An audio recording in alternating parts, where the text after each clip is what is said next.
Hello guys, तो आज हम क्लास 10th का साइंस का चैप्टर 1 से लेकर के 5 तक का एमसीक्यू देखेंगे। बहुत ही इंपॉर्टेंट, जो कि एग्जाम में सीधे पूछे जाते हैं। तो चलिए देखते हैं हमारा पहला क्वेश्चन क्या है। ये ऑब्जेक्टिव क्वेश्चन बहुत इंपॉर्टेंट है, जो कि एग्जाम में पूछेंगे। तो चलिए देखते हैं। तो पहला हमारा चैप्टर है रासायनिक अभिक्रिया एवं समीकरण। तो इसका देखते हैं पहला क्वेश्चन। तो पहला है हमारा कि लोहे पर जंग लगना किस प्रकार की अभिक्रिया का उदाहरण है। तो हमारा ऑप्शन दिया हुआ है संयोजन, वियोजन, विस्थापन और रेडॉक्स। तो इसका आंसर हो जाएगा रेडॉक्स। तो ये हो गया हमारा डी नंबर आंसर, रेडॉक्स। तो देखते हैं नेक्स्ट क्वेश्चन। नेक्स्ट है हमारा क्वेश्चन कि कैल्शियम कार्बोनेट को गर्म करने पर कैल्शियम ऑक्साइड और कार्बन डाइऑक्साइड बनते हैं। यह किस प्रकार की अभिक्रिया है। तो इसमें ऑप्शन दिया हुआ है संयोजन अभिक्रिया, वियोजन अभिक्रिया, विस्थापन अभिक्रिया और उभय अपघटन अभिक्रिया। तो इसका आंसर हो जाएगा बी नंबर, वियोजन अभिक्रिया। तो चलिए देखते हैं नेक्स्ट क्वेश्चन। तो नेक्स्ट है हमारा निम्नलिखित में से कौन सी ऊष्माक्षेपी अभिक्रिया है। तो इसमें ऑप्शन दिया हुआ है बर्फ का पिघलना, जल का वाष्पीकरण, प्राकृतिक गैस का दहन और प्रकाश संश्लेषण। तो इसका आंसर हो जाएगा सी नंबर, प्राकृतिक गैस का दहन। देखते हैं अब नेक्स्ट। तो अगला क्वेश्चन है हमारा निम्नलिखित में से कौन सा रासायनिक समीकरण संतुलन है, समीकरण संतुलित है। तो देखते हैं तो संतुलित कौन कौन है। तो इसमें H2 है, देख लेते हैं हम। H2 है, यहाँ भी H2 है, यहाँ पे 2 ऑक्सीजन है, यहाँ पे ऑक्सीजन 1 है, तो ये नहीं है। तो यहाँ देखते हैं 4 ऑक्सीजन है, यहाँ पे भी 4 ऑक्सीजन है, यहाँ पे ऑक्सीजन तो है, मतलब हाइड्रोजन जो है हमारा 4 है, इसमें भी हाइड्रोजन 4 है, इसमें ऑक्सीजन 2 है, इसमें भी ऑक्सीजन 2 है। तो ये हमारा है संतुलित। तो इसमें तो 2 है, इसमें 4 है, तो ये भी नहीं है, इसमें 4 है, इसमें 2 है, तो ये हो जाएगा बी नंबर का हमारा जो है वो संतुलित है। तो बी नंबर हो गया हमारा आंसर। अब देखते हैं नेक्स्ट। नेक्स्ट क्वेश्चन है हमारा जब मैग्नीशियम रिबन को हवा में जलाया जाता है तो यह किस रंग की लो के साथ जलता है। तो इसमें ऑप्शन दिया हुआ है पीला, हरा, सफेद या लाल।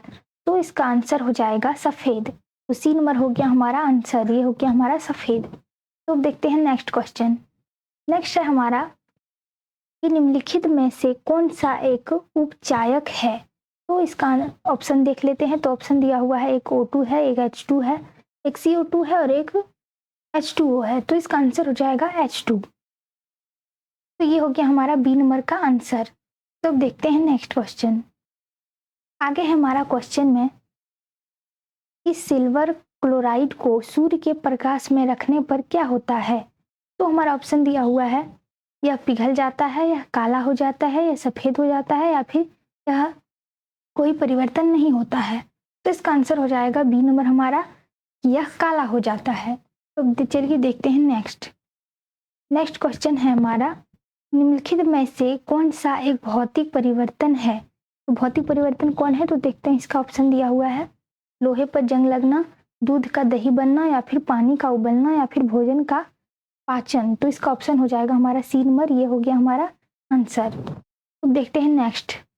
नेक्स्ट क्वेश्चन है हमारा Zn+CuSO4 और ZnSO4+Cu किस प्रकार की अभिक्रिया है। तो ऑप्शन दिया हुआ है संयोजन अभिक्रिया, वियोजन अभिक्रिया, विस्थापन अभिक्रिया या फिर उभय अपघटन अभिक्रिया। तो इसका आंसर हो जाएगा हमारा सी नंबर। तो सी नंबर में क्या है हमारा विस्थापन अभिक्रिया। तो ये हो गया हमारा आंसर।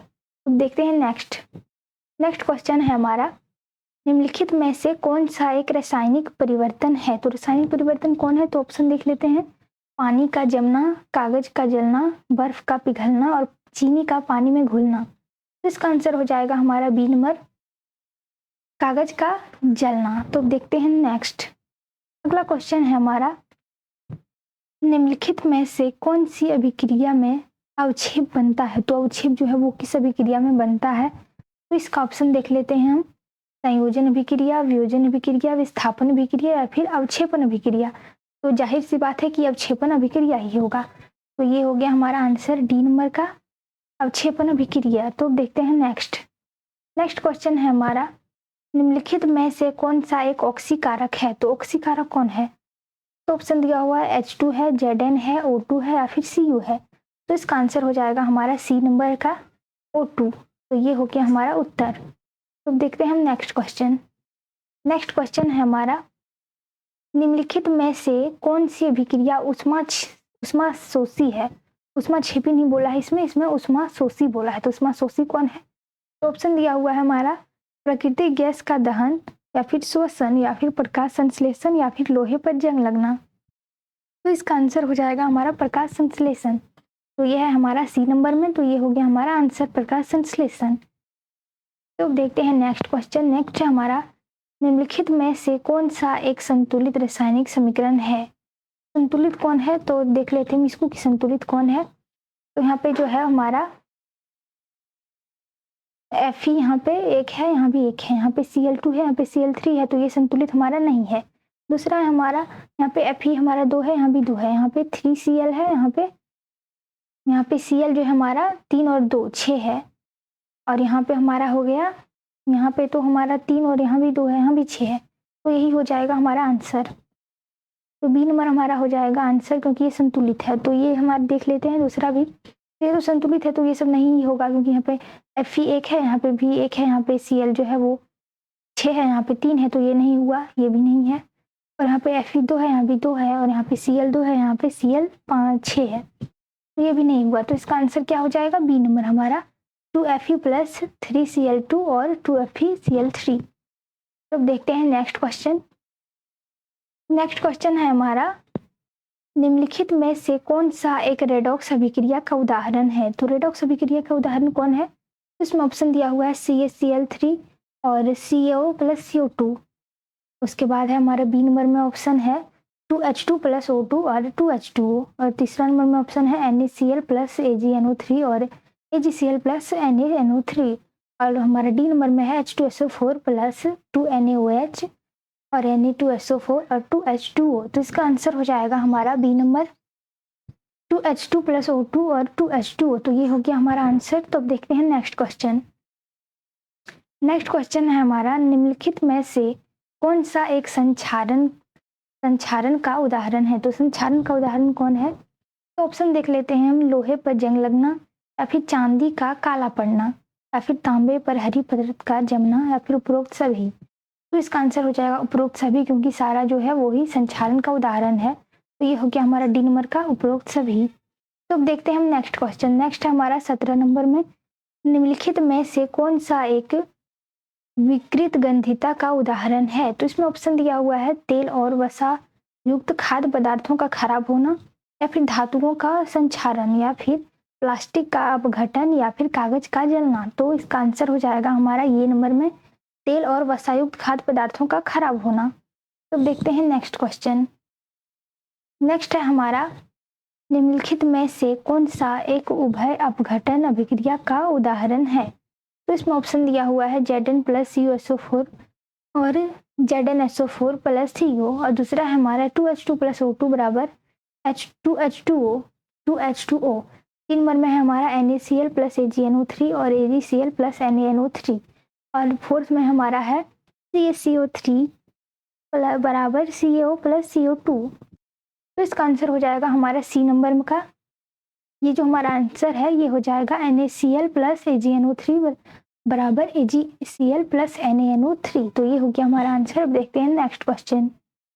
नेक्स्ट क्वेश्चन है हमारा निम्नलिखित में से कौन सा एक संयोजन अभिक्रिया का उदाहरण है? तो संयोजन अभिक्रिया का उदाहरण कौन है? तो देखते हैं हमारा ऑप्शन CaCO3 बराबर CaO प्लस CO2, और दूसरा हमारा ऑप्शन है 2H2 प्लस O2 बराबर 2H2O, और तीसरा हमारा ऑप्शन है Zn प्लस CuSO4, और यहाँ पे बराबर में है हमारा ZnSO4 प्लस Cu, और डी नंबर का हमारा ऑप्शन है NaCl प्लस AgNO3 और बराबर में हो गया AgCl प्लस NaNO3। तो ये हो जाएगा हमारा बी नंबर का, ये है हमारा आंसर। बी नंबर हो जाएगा 2H2 प्लस O2 बराबर 2H2O। यह है हमारा संयोजन अभिक्रिया। तो अब देखते हैं हम नेक्स्ट क्वेश्चन। नेक्स्ट में है हमारा कि निम्नलिखित में से कौन सा एक वियोजन अभिक्रिया का उदाहरण है? तो इसमें ऑप्शन दिया हुआ है 2H2 प्लस O2 बराबर 2H2O, और बी में है हमारा है Zn प्लस CuSO4 बराबर ZnSO4 प्लस Cu, और तीसरा में है हमारा सी ऑप्शन में है NaCl प्लस AgNO3 बराबर AgCl प्लस NaNO3, और चौथा में हमारा है फोर्थ नंबर का ऑप्शन में हमारा क्या है CaCO3 बराबर CaO प्लस CO2। तो इसका आंसर हो जाएगा हमारा डी नंबर का CO3 बराबर CO प्लस CO2, ये है हमारा वियोजन अभिक्रिया। तो देखते हैं हम नेक्स्ट। तो अगला क्वेश्चन है हमारा, रासायनिक समीकरण को संतुलित करना क्यों आवश्यक है। तो रासायनिक समीकरण जो हम संतुलित करते हैं तो वो आवश्यक क्यों है, तो इसमें ऑप्शन देख लेते हैं कि द्रव्यमान संचारण के नियम का पालन करने के लिए, या फिर अभिक्रिया को तेज करने के लिए, या फिर अभिक्रिया को धीमा करने के लिए, या फिर इनमें से कोई नहीं। तो इसका आंसर हो जाएगा हमारा ये नंबर का, द्रव्यमान संरक्षण के नियमों का पालन करने के लिए। तो ये हो जाएगा हमारा आंसर, क्योंकि हम उसको इसलिए संतुलित करते हैं ताकि द्रव्यमान का जो है वो संरक्षण के नियम का पालन हो और उसका संतुलित रहे सारा रासायनिक अभिक्रिया समीकरण। तो देखते हैं हम नेक्स्ट क्वेश्चन। निम्न में से कौन सी एक रासायनिक अभिक्रिया नहीं है। तो रासायनिक अभिक्रिया कौन नहीं है, तो इसमें ऑप्शन दिया हुआ है भोजन का पचना, पाचन, या फिर बर्फ का पिघलना, या फिर लोहे में जंग लगना, या फिर कागज का जलना। तो इसमें से कौन नहीं बोला है, तो इसमें ऑप्शन हो जाएगा बर्फ का पिघलना। तो ये हो जाएगा हमारा आंसर, बर्फ का पिघलना जो है वो हमारा रासायनिक अभिक्रिया नहीं है। तो देखते हैं नेक्स्ट क्वेश्चन।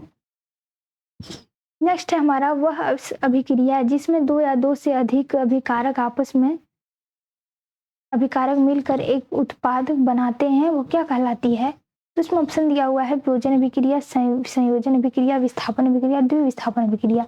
तो इसका आंसर हो जाएगा हमारा ख नंबर, संयोजन अभिक्रिया। तो देखते हैं नेक्स्ट क्वेश्चन। नेक्स्ट है हमारा, वह अभिक्रिया जिसमें एक अभिकारक टूटकर दो या दो से अधिक उत्पाद बनाता है वह क्या कहलाती है। तो ऑप्शन दिया हुआ है हमारा वियोजन अभिक्रिया, संयोजन अभिक्रिया, विस्थापन अभिक्रिया, द्विविस्थापन अभिक्रिया। तो इसका आंसर हो जाएगा हमारा क नंबर, वियोजन अभिक्रिया। तो ये हो गया आंसर। तो अब देखते हैं नेक्स्ट क्वेश्चन। नेक्स्ट है हमारा, वह अभिक्रिया जिसमें एक से अधिक क्रियाशील तत्व, एक से अधिक अभिक्रियाशील तत्व जो है वो कम अभिक्रियाशील तत्व को उसके यौगिक से विस्थापित कर देता है वह क्या कहलाती है। तो ऑप्शन दिया हुआ है वियोजन अभिक्रिया, संयोजन अभिक्रिया, विस्थापन अभिक्रिया, द्विविस्थापन अभिक्रिया। तो इसका आंसर हो जाएगा हमारा विस्थापन अभिक्रिया। ग नंबर में हो जाएगा हमारा विस्थापन अभिक्रिया। अब देखते हैं नेक्स्ट क्वेश्चन। नेक्स्ट क्वेश्चन है हमारा, वह अभिक्रिया जिसमें अभिकारकों के आयनों का आदान प्रदान होता है वह क्या कहलाती है।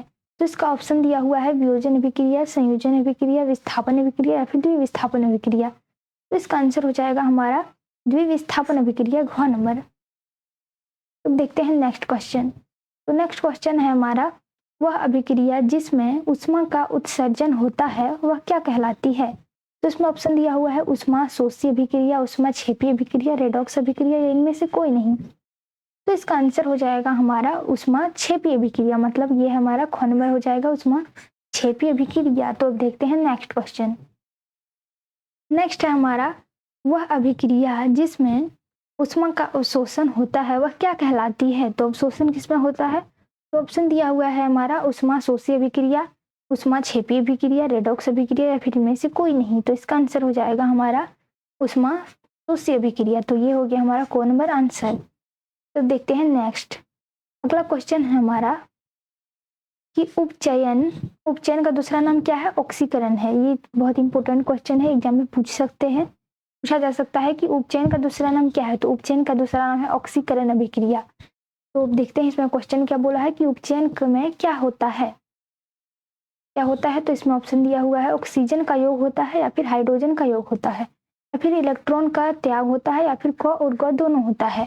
तो इसमें इसका आंसर हो जाएगा क और ग दोनों, मतलब कि ऑक्सीजन का योग भी होता है और इलेक्ट्रॉन का त्याग भी होता है। तो ये हो गया हमारा घ नंबर का आंसर। तो देखते हैं नेक्स्ट। अगला क्वेश्चन है हमारा, अपचयन में क्या होता है। तो अपचयन का दूसरा नाम क्या है हमारा, रेडॉक्स अभिक्रिया है। तो ये जो है ये बहुत ही इंपॉर्टेंट है कि अपचयन का दूसरा नाम क्या है, रेडॉक्स अभिक्रिया है। तो इसका क्वेश्चन देख लेते हैं कि अपचयन में क्या होता है। तो ऑक्सीजन का त्याग होता है, या फिर हाइड्रोजन का योग होता है, या फिर इलेक्ट्रॉन का ग्रहण होता है, या फिर उपरोक्त सभी। तो इसका आंसर हो जाएगा उपरोक्त सभी, घ नंबर आंसर, क्योंकि अपचयन अभिक्रिया में ऑक्सीजन का त्याग भी होता है, हाइड्रोजन का योग भी होता है, इलेक्ट्रॉन ग्रहण भी होता है। तो अब देखते हैं नेक्स्ट। अगला क्वेश्चन है हमारा, वह अभिक्रिया जिसमें उपचयन और अपचयन दोनों साथ साथ होते हैं। तो उपचयन और अपचयन दोनों साथ साथ होता है तो वो क्या होता है? तो ये होता है रेडॉक्स अभिक्रिया। तो ऑप्शन देख लेते हैं। ऑप्शन में हमारा होगा वियोजन अभिक्रिया, संयोजन अभिक्रिया, रेडॉक्स अभिक्रिया, और इनमें से कोई नहीं। तो क्या हो जाएगा हमारा? रेडॉक्स अभिक्रिया।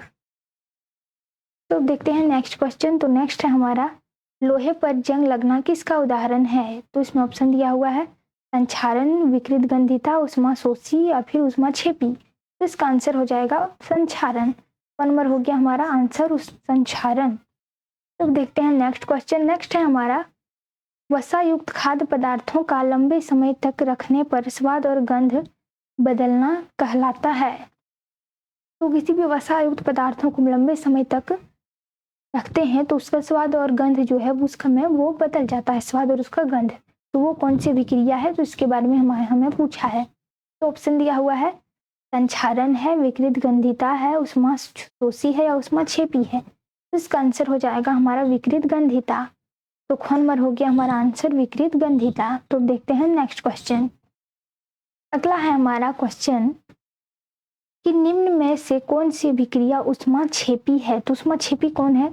इसमें ऑप्शन दिया हुआ है प्रकाश संश्लेषण या फिर श्वसन या बर्फ का पिघलना या जल का वाष्पीकरण। तो इसका आंसर हो जाएगा श्वसन। तो ख नंबर का हो गया हमारा आंसर श्वसन। तो देखते हैं अगला क्वेश्चन। अगला है हमारा, निम्न में से कौन सी अभिक्रिया उष्माशोषी है? तो उष्माशोषी कौन है? तो इसमें ऑप्शन दिया हुआ है प्रकाश संश्लेषण, श्वसन, कोयले का दहन और प्राकृतिक गैस का दहन। तो इसमें आंसर हो जाएगा हमारा प्रकाश संश्लेषण। प्रकाश संश्लेषण में क्या होता है? उष्माशोषी अभिक्रिया है। तो देखते हैं नेक्स्ट क्वेश्चन।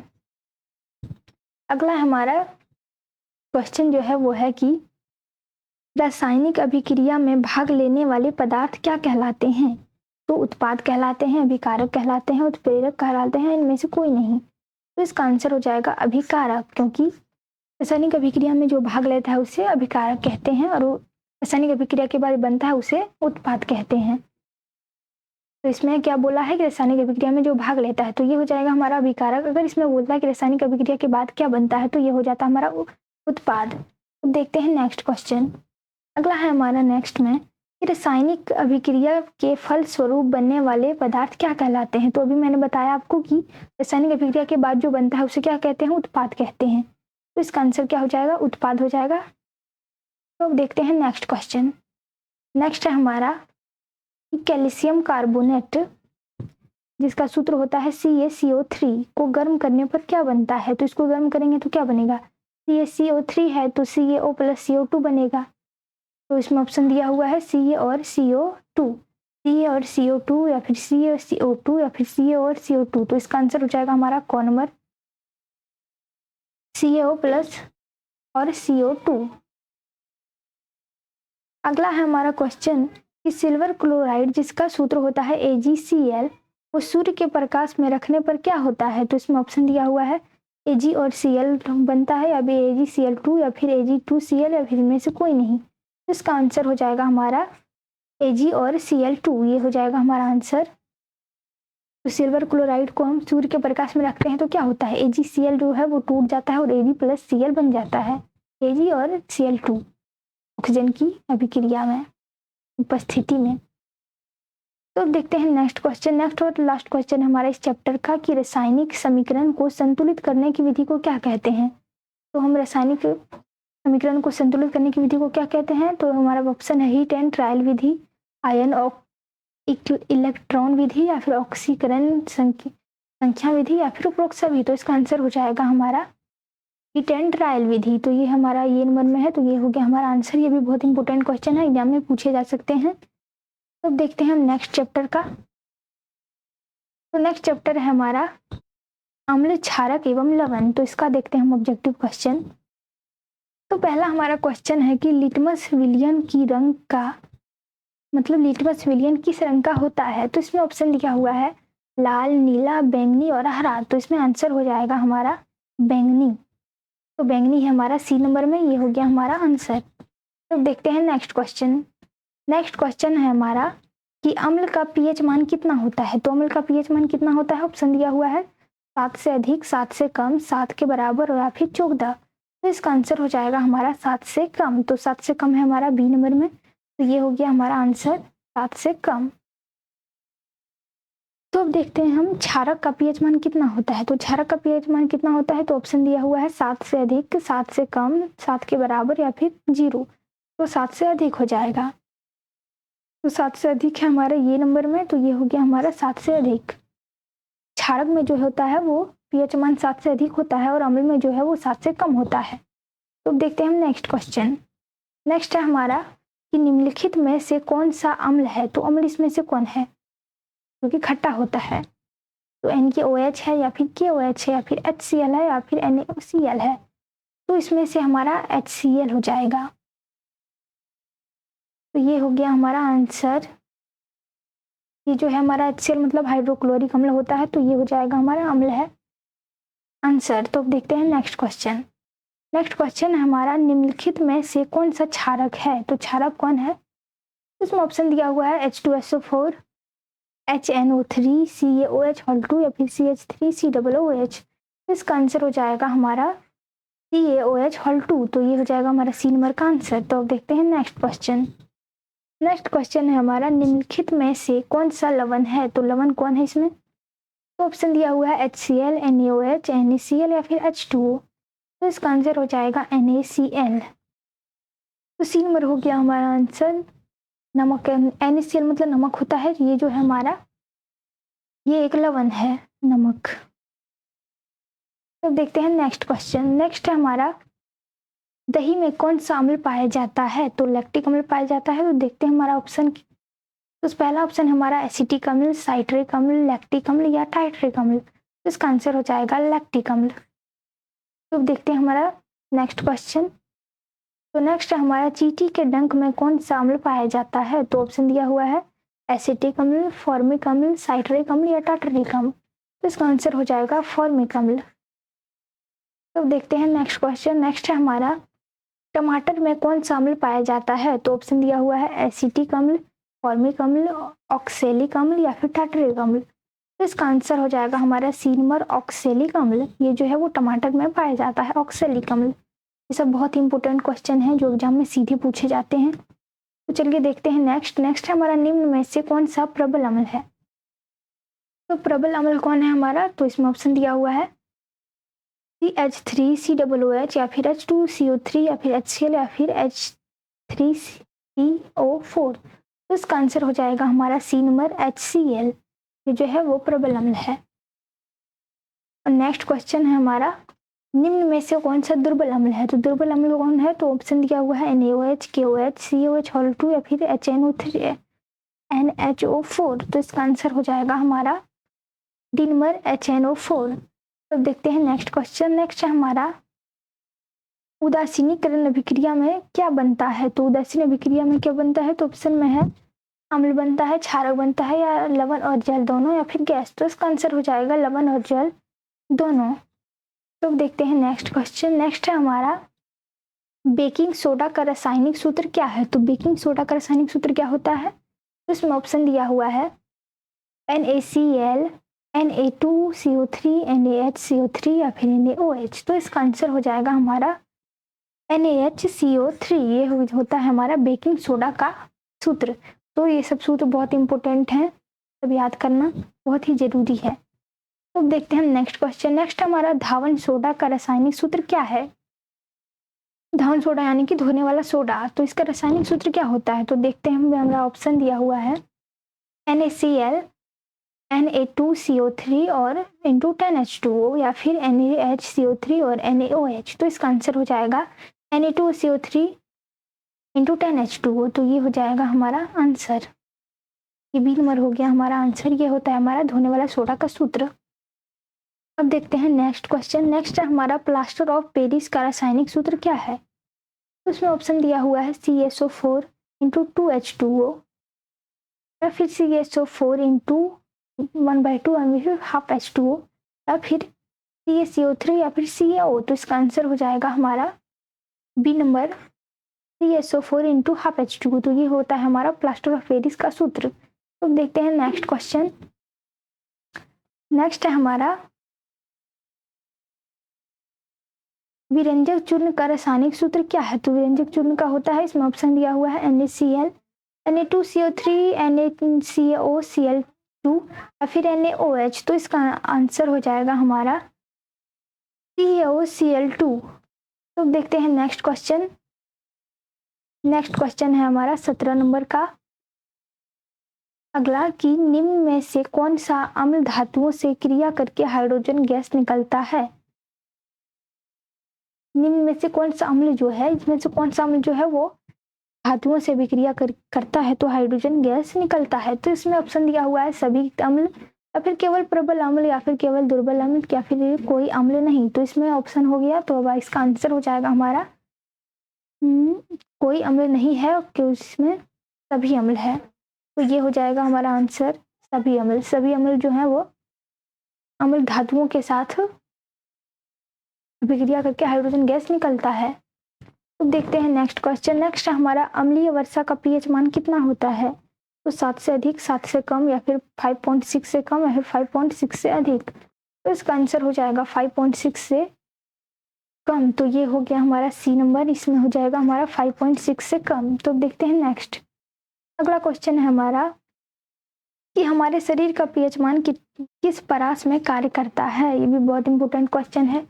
तो 2.0 के से 3.0, या फिर 5.0 से 6.0, या फिर 10.0 से 7.8, फिर 8.0 से 8.9। तो इसका आंसर हो जाएगा हमारा 7.0 से 7.8। तो हमारा शरीर जो है वो 7.0 से 7.8 के मान पीएच मान पर परास में कार्य करता है। तो अब देखते हैं नेक्स्ट क्वेश्चन।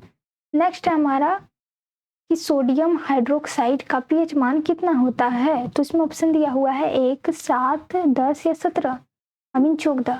तो इसका आंसर हो जाएगा हमारा 14। तो डी नंबर हो गया हमारा आंसर। तो सोडियम हाइड्रोक्साइड का पीएच मान कितना होता है? तो 14 होता है। तो अब देखते हैं हम नेक्स्ट क्वेश्चन। नेक्स्ट है हमारा लिटमस विलियन को बैंगनी रंग का रंजक होता है, यह निम्न में से किससे निकाला जाता है? तो इसमें ऑप्शन दिया हुआ है लाल पत्ता गोभी से, या फिर हल्दी से, या फिर लाइकेन से, या फिर गुड़हल का फूल से। तो इसका आंसर हो जाएगा लाइकेन से। तो लाइकेन हो गया हमारा गौ नंबर। तो लाइकेन से जो हमारा है लिटमस पत्र का बैंगनी रंग का विरंजक होता है और उसी से निकलता भी है। तो अगला क्वेश्चन हमारा किसी विलयन में उपस्थित हाइड्रोजन आयन जो है H+ आयन को ही हम हाइड्रोजन आयन कहते हैं, की सांद्रता ज्ञात करने के लिए किस स्केल का प्रयोग किया जाता है? तो ऑप्शन में है तापमान स्केल, पीएच स्केल, आर्द्रता स्केल, या इनमें से कोई नहीं। तो आप पीएच स्केल। तो ये जो है इसका आंसर हो जाएगा पीएच स्केल। अब देखते हैं नेक्स्ट क्वेश्चन। नेक्स्ट है हमारा अम्लीय विलयन का पीएच मान कितना होता है? तो अम्ल के विलयन का पीएच मान कितना होता है? तो ऑप्शन है 7 से कम, 7 से अधिक, 7 के बराबर, या 14। तो 7 से कम। 7 से कम ये जो है हमारा अम्लीय विलयन का पीएच मान होता है। दूसरा है हमारा क्षारकीय विलयन का पीएच मान कितना होता है? तो ऑप्शन दिया हुआ है 7 से कम, 7 से अधिक, 7 के बराबर, या फिर 0। तो इसमें आंसर हो जाएगा इसका 7 से अधिक।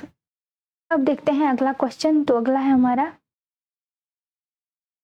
हमारा उदासीन विलयन का पीएच मान कितना होता है? तो उदासीन का कितना होता है? तो ऑप्शन दिया हुआ है 7 से कम, 7 से अधिक, या 7 के बराबर, या 14। तो 7 के बराबर। तो 7 के बराबर हमारा गो नंबर में है, तो ये हो जाएगा हमारा आंसर। तो देखते हैं नेक्स्ट है हमारा क्वेश्चन कि निम्न में से कौन सा अम्ल नींबू में पाया जाता है?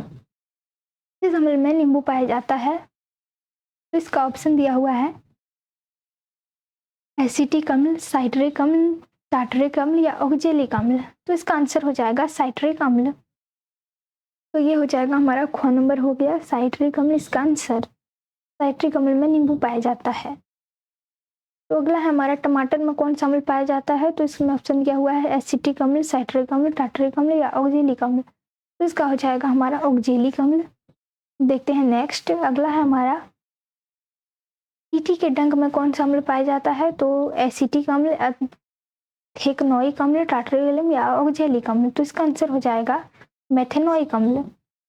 तो देखते हैं नेक्स्ट क्वेश्चन। नेक्स्ट हमारा धातुओं के साथ अम्ल की अभिक्रिया होने पर सामान्यतः कौन सी गैस निकलती है?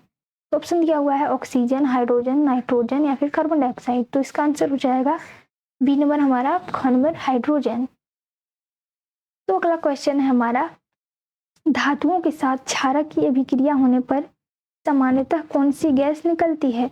तो धातु जो है वो क्षारक से अभिक्रिया करता है तो कौन सी गैस निकलती है? तो ऑक्सीजन, हाइड्रोजन, नाइट्रोजन या कार्बन डाइऑक्साइड। तो इसमें हो जाएगा ऑप्शन हमारा, आंसर हो जाएगा हाइड्रोजन। जब धातु क्षारक के साथ अभिक्रिया करता है तो हाइड्रोजन गैस निकलती है। और नेक्स्ट क्वेश्चन है हमारा, अम्ल और क्षारक की अभिक्रिया से क्या बनता है? तो ऑप्शन में है लवण और जल, केवल जल, केवल जल, इनमें से कोई नहीं। तो इसका आंसर हो जाएगा लवण और जल। ये ए नंबर, कौन नंबर हो जाएगा हमारा आंसर। तो जब क्षारक और अम्ल दोनों अभिक्रिया करते हैं दूसरे से तो लवण और जल का निर्माण होता है। तो देखते हैं नेक्स्ट क्वेश्चन। नेक्स्ट है हमारा, खाने का सोडा का रासायनिक सूत्र क्या होता है? तो ऑप्शन में है Na2CO3, NaHCO3, NaOH या फिर NaCl। तो इसका आंसर हो जाएगा NaHCO3, कौन नंबर हो गया? ये हो गया हमारा आंसर NaHCO3। तो देखते हैं नेक्स्ट। अगला क्वेश्चन है हमारा, धोने का सोडा का रासायनिक सूत्र क्या होता है? तो ऑप्शन दिया हुआ है Na2CO3 × 10H2O या फिर NaHCO3, NaOH या फिर NaCl। तो इसका आंसर हो जाएगा हमारा कौन नंबर? Na2CO3 × 10H2O। तब देखते हैं नेक्स्ट। अगला है हमारा, विरंजक चूर्ण का रासायनिक सूत्र क्या होता है? ये सब बहुत ही इंपॉर्टेंट क्वेश्चन है। तो विरंजक चूर्ण का रासायनिक सूत्र क्या होता है? तो ऑप्शन में है CaOCl2, NaHCO3, NaOH या फिर NaCl। तो इसका आंसर हो जाएगा हमारा कौन नंबर? CaOCl2। ये हो गया हमारा विरंजक चूर्ण का सूत्र। तो अब देखते हैं नेक्स्ट है हमारा, प्लास्टर ऑफ पेरिस का रासायनिक सूत्र। तो इसका हो जाएगा CaSO4 × 12H2O। ये हो गया हमारा आंसर। अब देखते हैं नेक्स्ट। अगला है हमारा, निम्न में से कौन सा प्रबल अम्ल है? तो ऑप्शन में हमारा है एसिटिक अम्ल, हाइड्रोक्लोरिक अम्ल, साइट्रिक अम्ल या टार्टरिक अम्ल। तो हाइड्रोक्लोरिक अम्ल कौन नंबर हो जाए? हाइड्रोक्लोरिक अम्ल हो जाएगा हमारा आंसर। अब देखते हैं नेक्स्ट है हमारा, निम्न में से कौन सा प्रबल अम्ल है? तो प्रबल अम्ल कौन है इसमें से? तो ऑप्शन में है ammonium hydroxide, sodium hydroxide, calcium hydroxide या मैग्नीशियम हाइड्रोक्साइड। तो इसका आंसर हो जाएगा सोडियम हाइड्रोक्साइड। तो देखते हैं नेक्स्ट। अगला क्वेश्चन है हमारा कि दही में कौन सा अम्ल पाया जाता है? तो एसिटिक अम्ल, लैक्टिक अम्ल या टार्टरिक अम्ल या ऑक्जेलिक अम्ल। तो लैक्टिक अम्ल जो है हमारा वो दही में पाया जाता है, लैक्टिक अम्ल। तो अब देखते हैं नेक्स्ट। तो अगला हमारा क्वेश्चन है कि बेकिंग पाउडर में कौन सा अम्ल पाया जाता है? तो बेकिंग पाउडर में कौन सा अम्ल पाया जाता है? तो एसिटिक अम्ल, टार्टरिक अम्ल, ऑक्जेलिक अम्ल या साइट्रिक अम्ल। तो इसका आंसर हो जाएगा हमारा टार्टरिक अम्ल। ये जो है वो बेकिंग पाउडर में पाया जाता है। तो अगला क्वेश्चन है हमारा, हमारे पेट में कौन सा अम्ल पाया जाता है? तो ऑप्शन में है एसिटिक अम्ल, हाइड्रोक्लोरिक अम्ल, टार्टरिक अम्ल या फिर ऑक्जेलिक अम्ल। तो इसका आंसर हो जाएगा हमारा हाइड्रोक्लोरिक अम्ल। तो ये हो गया हमारा सेकंड चैप्टर का भी क्वेश्चन, MCQ ऑब्जेक्टिव क्वेश्चन खत्म। तो देखते हैं नेक्स्ट क्वेश्चन का। तो अगला हमारा 3 नंबर का जो है चैप्टर, उसका नाम है धातु एवं अधातु। तो इसमें धातु और अधातु का ऑब्जेक्टिव क्वेश्चन देखते हैं, बहुत इंपॉर्टेंट। तो चलिए देखते हैं। पहला क्वेश्चन है हमारा कि निम्न में से कौन सी धातु कमरे के ताप पर द्रव अवस्था में पाई जाती है? तो ऑप्शन दिया हुआ है लोहा, पारा, सोना या चांदी। तो इसका आंसर हो जाएगा हमारा पारा। ये हो गया हमारा पारा। अब देखते हैं नेक्स्ट। अगला है हमारा कि निम्न में से कौन सी अधातु कमरे के ताप पर द्रव अवस्था में पाई जाती है? कौन सी अधातु कमरे के ताप पर द्रव अवस्था में पाई जाती है? तो ब्रोमीन। इसमें अधातु बोला है, उसमें धातु बोलेगा तो पारा और अधातु बोलेगा तो ब्रोमीन। तो अब देखते हैं नेक्स्ट। अगला है हमारा, धातुओं के किस गुण के कारण उनमें पीट कर पतली चादरों में बदला जा सकता है? तो इसमें ऑप्शन दिया हुआ है आघातवद्धता, तन्यता, चालकता या फिर कठोरता। तो इसका आंसर हो जाएगा आघातवद्धता। इसके गुण के कारण ही धातु को हम पीट कर पतली चादर के रूप में बना सकते हैं। तो इसका आंसर क्या हो गया? आघातवर्धता। नेक्स्ट क्वेश्चन है हमारा कि धातुओं के किस गुण के कारण उन्हें खींचकर पतले तार के रूप में बनाया जा सकता है? तो तन्यता, इसमें ऑप्शन क्या है? आघातवर्धकता, तन्यता, चालकता और कठोरता। तो इसमें आंसर हो जाएगा हमारा तन्यता। इस गुण के कारण ही हम इसको खींचकर पतली तार के रूप में बना सकते हैं। अगला क्वेश्चन है हमारा, निम्न में से कौन सी धातु विद्युत की सबसे अच्छी चालक है? तो विद्युत का सबसे अच्छी चालक क्या है जिसमें करंट जो है वो प्रवाहित हो जा सकता है? तो इसमें ऑप्शन में है लोहा, तांबा, सोना या चांदी। तो इसमें हो जाएगा हमारा आंसर हो जाएगा चांदी। चांदी जो है वो विद्युत का सबसे अच्छी चालक है। तो देखते हैं नेक्स्ट, अगला है हमारा, निम्न में से कौन सी अधातु विद्युत की सुचालक है? तो इसमें ऑप्शन दिया हुआ है ग्रेफाइट, हीरा, सल्फर या ऑक्सीजन। तो इसका आंसर हो जाएगा ग्रेफाइट। तो देखते हैं नेक्स्ट क्वेश्चन, अगला है हमारा, धातुओं के ऑक्साइड सामान्यतः कैसे होते हैं? धातु का ऑक्साइड कैसा होता है? तो अम्लीय होता है, क्षारीय होता है, उदासीन होता है, इनमें से कोई नहीं होता है। तो ये होता है हमारा क्षारीय धातु का ऑक्साइड। तो नेक्स्ट क्वेश्चन है हमारा, धातुओं के ऑक्साइड सामान्यतः कैसे होते हैं? तो ऑप्शन में हमारा है अम्लीय, क्षारीय, उदासीन, इनमें से कोई नहीं। तो इसका आंसर हो जाएगा हमारा अम्लीय। धातु का ऑक्साइड जो है वो अम्लीय होता है। तो देखते हैं नेक्स्ट क्वेश्चन, नेक्स्ट है हमारा, लोहे को जंग से बचाने के लिए उस पर जंग की परत चढ़ाने की प्रक्रिया को क्या कहते हैं? तो इसमें ऑप्शन दिया हुआ है गैल्वेनीकरण, संक्षारण, विकृत गंधिता या इनमें से कोई नहीं। तो इसका आंसर हो जाएगा हमारा कॉनमर गैल्वेनीकरण। तो देखते हैं नेक्स्ट हमारा, निम्न में से कौन सी धातु सबसे अधिक क्रियाशील है? तो ऑप्शन है सोना, चांदी, पोटेशियम या तांबा। तो इसमें आंसर हो जाएगा हमारा पोटेशियम। पोटेशियम जो है वो धातु में सबसे अच्छी क्रियाशीलता है उसका सबसे अधिक। अगला क्वेश्चन है हमारा, निम्न में से कौन सी धातु सबसे कम अभिक्रियाशील है? तो इसमें हमारा ऑप्शन दिया हुआ है सोना, चांदी, पोटेशियम या तांबा। तो इसका आंसर हो जाएगा हमारा सोना। सोना का जो है वो सबसे कम अभिक्रियाशील वाला धातु है। नेक्स्ट क्वेश्चन है हमारा, अगला है कि धातुओं की जल के साथ अभिक्रिया से कौन सी गैस निकलती है? जब धातु जल के साथ अभिक्रिया करता है तो कौन सी गैस निकलती है? तो ऑक्सीजन निकलती है, हाइड्रोजन निकलती है, नाइट्रोजन निकलती है, कार्बन डाइऑक्साइड। तो इसका आंसर हो जाएगा हाइड्रोजन निकलती है। अगला क्वेश्चन है हमारा, कि अधातुओं की जल के साथ अभिक्रिया सामान्यतः कैसी होती है? तो बहुत तेज होती है, बहुत धीमी होती है, या कोई अभिक्रिया नहीं होती है, इनमें से कोई नहीं होती है। तो इसका आंसर हो जाएगा गौनमर, कोई अभिक्रिया नहीं होती। तो अगला है हमारा, कि धातुओं की अम्लों के साथ अभिक्रिया में कौन सी गैस निकलती है? तो इसमें ऑप्शन दिया हुआ है ऑक्सीजन, हाइड्रोजन, नाइट्रोजन या कार्बन डाइऑक्साइड। तो इसका आंसर हो जाएगा हमारा हाइड्रोजन गैस। तो देखते हैं नेक्स्ट, अगला क्वेश्चन है हमारा, कि निम्न में से कौन सी धातु ठंडे जल के साथ तीव्रता से अभिक्रिया करती है? तो ऑप्शन दिया हुआ है लोहा, तांबा, सोडियम या सोना। तो इसका आंसर हो जाएगा सोडियम। सोडियम जो है वो ठंडे जल के साथ बहुत ही तेज में से अभिक्रिया करती है तीव्रता से। तो अगला क्वेश्चन है हमारा, निम्न में से कौन सी धातु गर्म जल के साथ अभिक्रिया करती है? तो ऑप्शन दिया हुआ है लोहा, तांबा, मैग्नीशियम या फिर सोना। तो इसका आंसर हो जाएगा मैग्नीशियम। तो जो मैग्नीशियम है जो वो गर्म जल के साथ अभिक्रिया करता है। तो अगला क्वेश्चन है हमारा, नेक्स्ट है कि निम्न में से कौन सी धातु भाप के साथ अभिक्रिया करती है? तो ऑप्शन दिया हुआ है लोहा, तांबा, सोना या चांदी। तो इसका आंसर हो जाएगा लोहा। लोहा जो है वो भाप के साथ अभिक्रिया करता है। नेक्स्ट है हमारा क्वेश्चन, कि धातुओं के गलनांक और क्वथनांक सामान्यतः कैसे होते हैं? तो उच्च होते हैं, निम्न होते हैं, सामान्यतः होते हैं, इनमें से कोई नहीं होता है। तो उच्च होता है। धातु का गलनांक और क्वथनांक कितना होता है? ज्यादा होता है, आई मीन उच्च होता है। नेक्स्ट क्वेश्चन है हमारा, अधातुओं के गलनांक और क्वथनांक सामान्यतः कैसे होते हैं? मतलब वो था धातु जो हो गया अधातु, तो धातु का होता है निम्न होता है। धातु का जो है वो उच्च होता है और अधातु का निम्न होता है।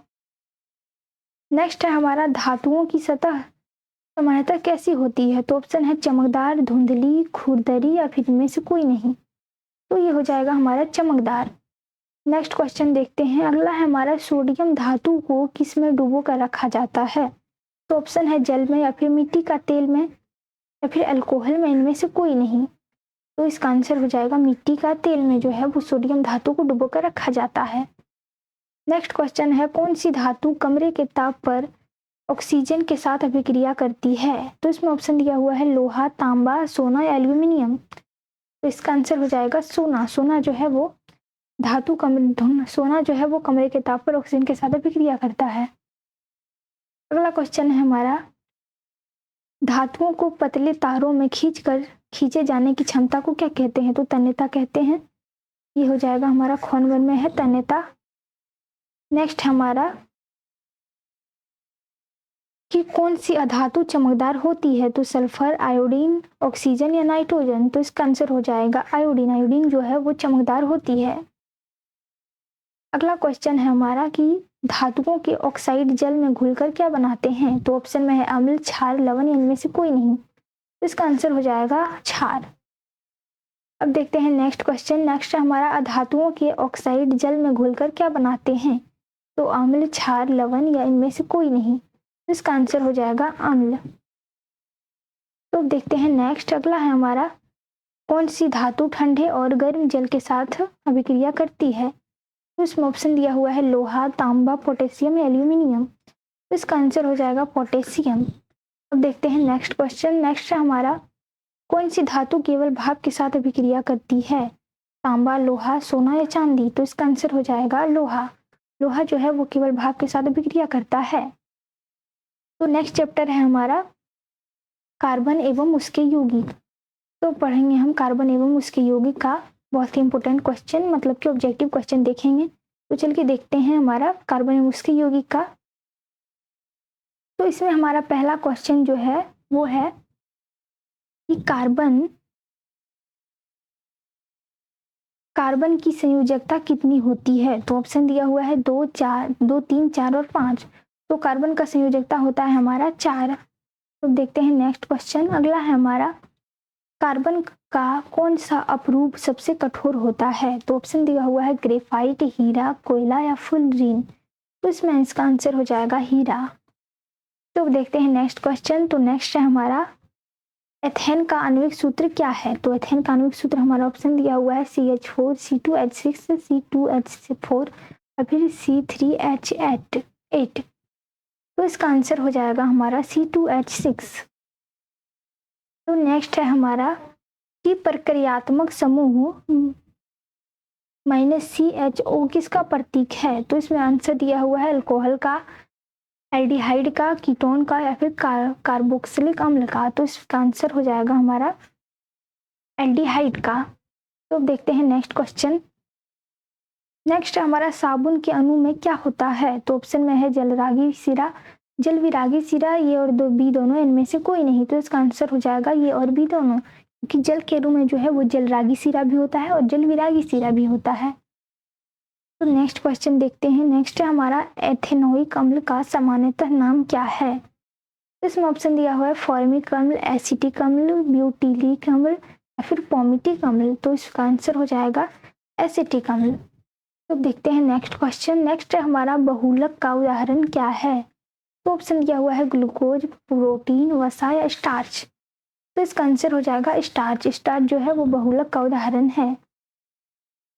अगला क्वेश्चन है हमारा, ग्रेफाइट में कार्बन परमाणु किस प्रकार जुड़े होते हैं? तो ऑप्शन दिया हुआ है त्रिविमीय संरचना या फिर षटकोशीय वलय या फिर चतुष्फलकीय संरचना या फिर रेखीय संरचना। तो इसका आंसर हो जाएगा हमारा बी नंबर, षटकोशीय वलय। देखते हैं नेक्स्ट क्वेश्चन। नेक्स्ट है हमारा, संतृप्त हाइड्रोकार्बन में कार्बन परमाणुओं के बीच कौन सा बंध होता है? तो ऑप्शन में दिया हुआ है एकल बंध, द्विबंध, त्रिबंध या फिर इनमें से कोई नहीं। तो इसका आंसर हो जाएगा एकल बंध। तो देखते हैं नेक्स्ट क्वेश्चन। नेक्स्ट है हमारा, असंतृप्त हाइड्रोकार्बन में होता है तो क्या होता है? तो ऑप्शन देखते हैं एकल बंध होता है, द्विबंध या त्रिबंध होता है, केवल आयनिक बंध होता है या केवल संयोजी बंध होता है। तो इसका आंसर हो जाएगा द्विबंध या त्रिबंध। तो अब देखते हैं नेक्स्ट क्वेश्चन। अगला है हमारा, कार्बोनिक यौगिकों में कौन सा बंध पाया जाता है? तो ऑप्शन में दिया हुआ है आयनिक अम्ल, आयनिक बंध, सहसंयोजी बंध, धात्विक बंध या सहसंयोजी बंध। तो इसका आंसर हो जाएगा हमारा बी नंबर, सहसंयोजी बंध। नेक्स्ट है हमारा क्वेश्चन कि एल्किन का सामान्यतः सूत्र क्या होता है? तो ऑप्शन में है CnH2n+2, CnH2n या फिर CnH2n-2 या फिर CnH2n+1। तो इसका आंसर हो जाएगा हमारा बी नंबर, CnH2n। एल्किन का सूत्र, तो अब देखते हैं अल्काइन का सूत्र है हमारा। अल्काइन का सूत्र सामान्यतः क्या होता है? तो ऑप्शन में है CnH2n+2, CnH2n, CnH2n-2 या फिर CnH2n+1। तो इसका आंसर हो जाएगा हमारा सी नंबर, CnH2n-2। तो देखते हैं नेक्स्ट क्वेश्चन। नेक्स्ट है हमारा मीथेन का आणविक सूत्र क्या है? तो ऑप्शन दिया हुआ है C2H6, C2H4, CH4 या फिर C3H8। इसका आंसर हो जाएगा हमारा सी नंबर, CH4। नेक्स्ट क्वेश्चन है हमारा कि प्रोपॉन का आणविक सूत्र क्या होता है? तो ये जो हमारा चैप्टर है कार्बन एवं इसके यौगिक, तो इससे जो है वो ज़्यादातर जो है वो फॉर्मूला ही पूछा जाता है। इसका सूत्र में प्रोपॉन, ब्यूटॉन, ये सब जो है इसी का सूत्र पूछा जाता है। तो अगला हमारा क्वेश्चन क्या है कि प्रोपॉन का आणविक सूत्र क्या होता है? तो C2H6, C2H4, C2H4, C3H8। तो इसका आंसर हो जाएगा डी नंबर, C3H8। ये होता है हमारा प्रोपॉन का आणविक सूत्र। नेक्स्ट है हमारा ब्यूटेन का आणविक सूत्र क्या होता है? तो इसमें ऑप्शन दिया हुआ है C4H10 या फिर C4H10, C4H6, C4H12। तो इसका आंसर हो जाएगा C4H10। नेक्स्ट क्वेश्चन है हमारा पेंटेन का आणविक सूत्र क्या है? तो पेंटेन में ऑप्शन दिया हुआ है C5H12, C5H10, C5H8, C5H14। तो इसका आंसर हो जाएगा C5H12। नेक्स्ट क्वेश्चन देखते हैं हम। तो नेक्स्ट हमारा हेक्सेन का आणविक सूत्र क्या है? तो ऑप्शन दिया हुआ है C6H12H14, C6H12, C6H10, C6H16। तो इसका आंसर हो जाएगा C6H14। नेक्स्ट है हमारा हेप्टेन का आणविक सूत्र क्या होता है? तो ऑप्शन दिया हुआ है C7H16, C7H12, C12 नहीं 14 है, C6H12, C6H18। तो इसका आंसर हो जाएगा C7H16। ये हमारा हेप्टेन का आणविक सूत्र होता है। नेक्स्ट है हमारा ऑक्टेन का आणविक सूत्र क्या होता है? तो CHH18, C8H16, C8H17, 14, C8H2O। तो इसका आंसर हो जाएगा हमारा ऑक्टेन का CH18। तो देखते हैं नेक्स्ट क्वेश्चन है हमारा नोनोन का आणविक सूत्र क्या होता है? तो इसका आंसर हो जाएगा हमारा ये नंबर C9H2O। तो देखते हैं नेक्स्ट क्वेश्चन। नेक्स्ट है हमारा डेकेन का आणविक सूत्र क्या है? तो इसमें ऑप्शन दिया हुआ है C10H2H22, C10H20, C10H18, C10H24। इसका आंसर हो जाएगा हमारा C10H22। नेक्स्ट है हमारा कि एथेनॉल का आणविक सूत्र क्या होता है? तो ऑप्शन दिया हुआ है CH3OH, C2H5OH, C3H7OH, C4H9OH। तो इसका आंसर हो जाएगा हमारा C2H5OH। तो देखते हैं नेक्स्ट अगला है हमारा कि मेथेनोइक अम्ल का सामान्यतः नाम क्या है? तो ऑप्शन दिया हुआ है फॉर्मिक अम्ल, एसिटिक अम्ल, ब्यूटीरिक अम्ल या फिर फॉर्मिटिक अम्ल। तो इसका आंसर हो जाएगा फॉर्मिक अम्ल। तो देखते हैं नेक्स्ट क्वेश्चन। नेक्स्ट है हमारा साबुन की सफाई क्रिया में मिसेल का निर्माण होता है। मिसेल क्या है? तो इसमें ऑप्शन दिया हुआ है जल में घुलनशील कण, जल में अघुलनशील कण, साबुन में अणुओं का गुच्छा, तेल में अणुओं का गुच्छा। तो इसका आंसर हो जाएगा साबुन के अणुओं का गुच्छा। नेक्स्ट है हमारा कि कार्बन के कितने अपरूप होते हैं? तो कार्बन का अपरूप कितना होता है? 2, 3, 4 है 5। तो कार्बन का 3 अपरूप होता है। तो नेक्स्ट हमारा है कि कार्बन की परमाणु संख्या कितनी होती है? तो ऑप्शन में है 4, 6, 8 या फिर 10। तो 6। तो देखते हैं नेक्स्ट क्वेश्चन। नेक्स्ट है हमारा कार्बन का इलेक्ट्रॉनिक विन्यास क्या है? तो 2 2 2 4 2 6 या फिर 2 8। तो इसका परमाणु संख्या 6 होता है, तो इलेक्ट्रॉनिक विन्यास कितना होगा? 2 और 4 हो जाएगा। अगला क्वेश्चन है हमारा चैप्टर 5 है हमारा तत्वों का आवर्त वर्गीकरण। तो इसका देखते हैं ऑब्जेक्टिव क्वेश्चन। तो इसमें हमारा पहला क्वेश्चन है आधुनिक आवर्त सारणी में कितने आवर्त होते हैं? तो ऑप्शन दिया हुआ है 5 6 7 या फिर 10। तो इसका आंसर हो जाएगा 7। आधुनिक आवर्त सारणी में जो है वो 7 आवर्त होते हैं। नेक्स्ट हमारा आधुनिक आवर्त सारणी में कितने समूह होते हैं? तो ऑप्शन में हमारा है 16 17 18 या फिर 19। तो इसका आंसर हो जाएगा 18। आधुनिक आवर्त सारणी में जो है वो समूह कितने हैं? तो 18।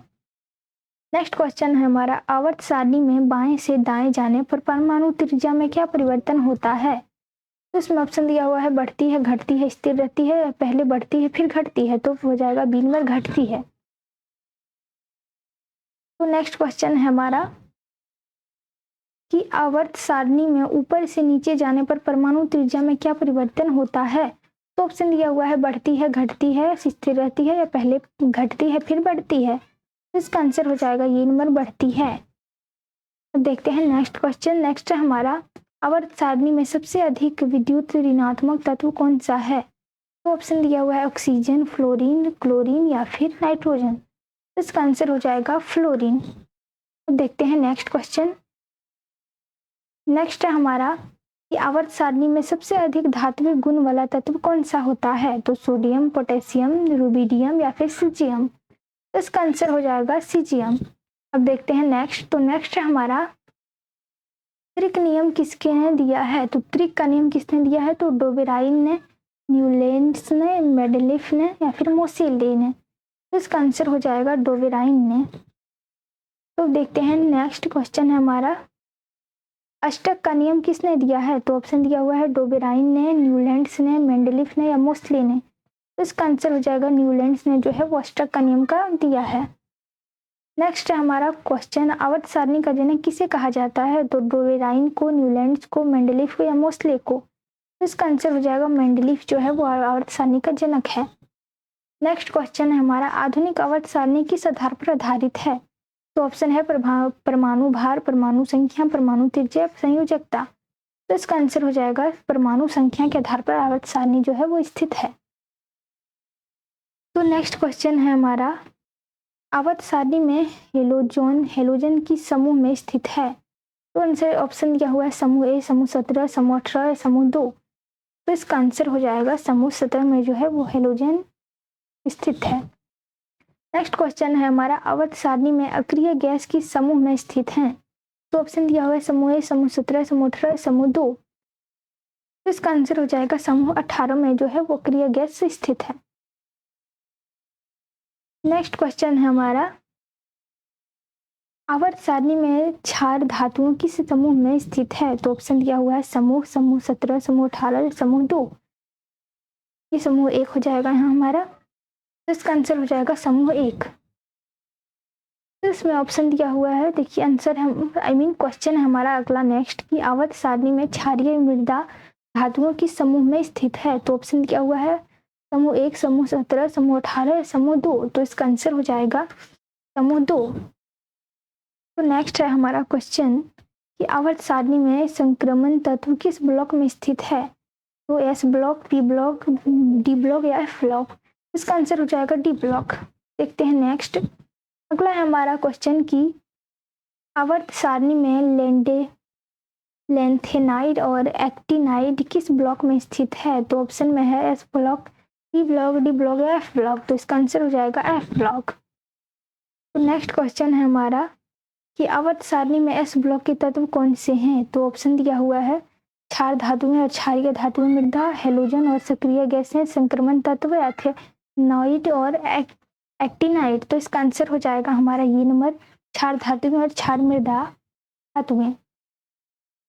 नेक्स्ट क्वेश्चन है हमारा आवर्त सारणी में पी ब्लॉक के तत्व कौन से हैं? तो ऑप्शन दिया हुआ है क्षार धातु में और क्षारीय मृदा धातु में।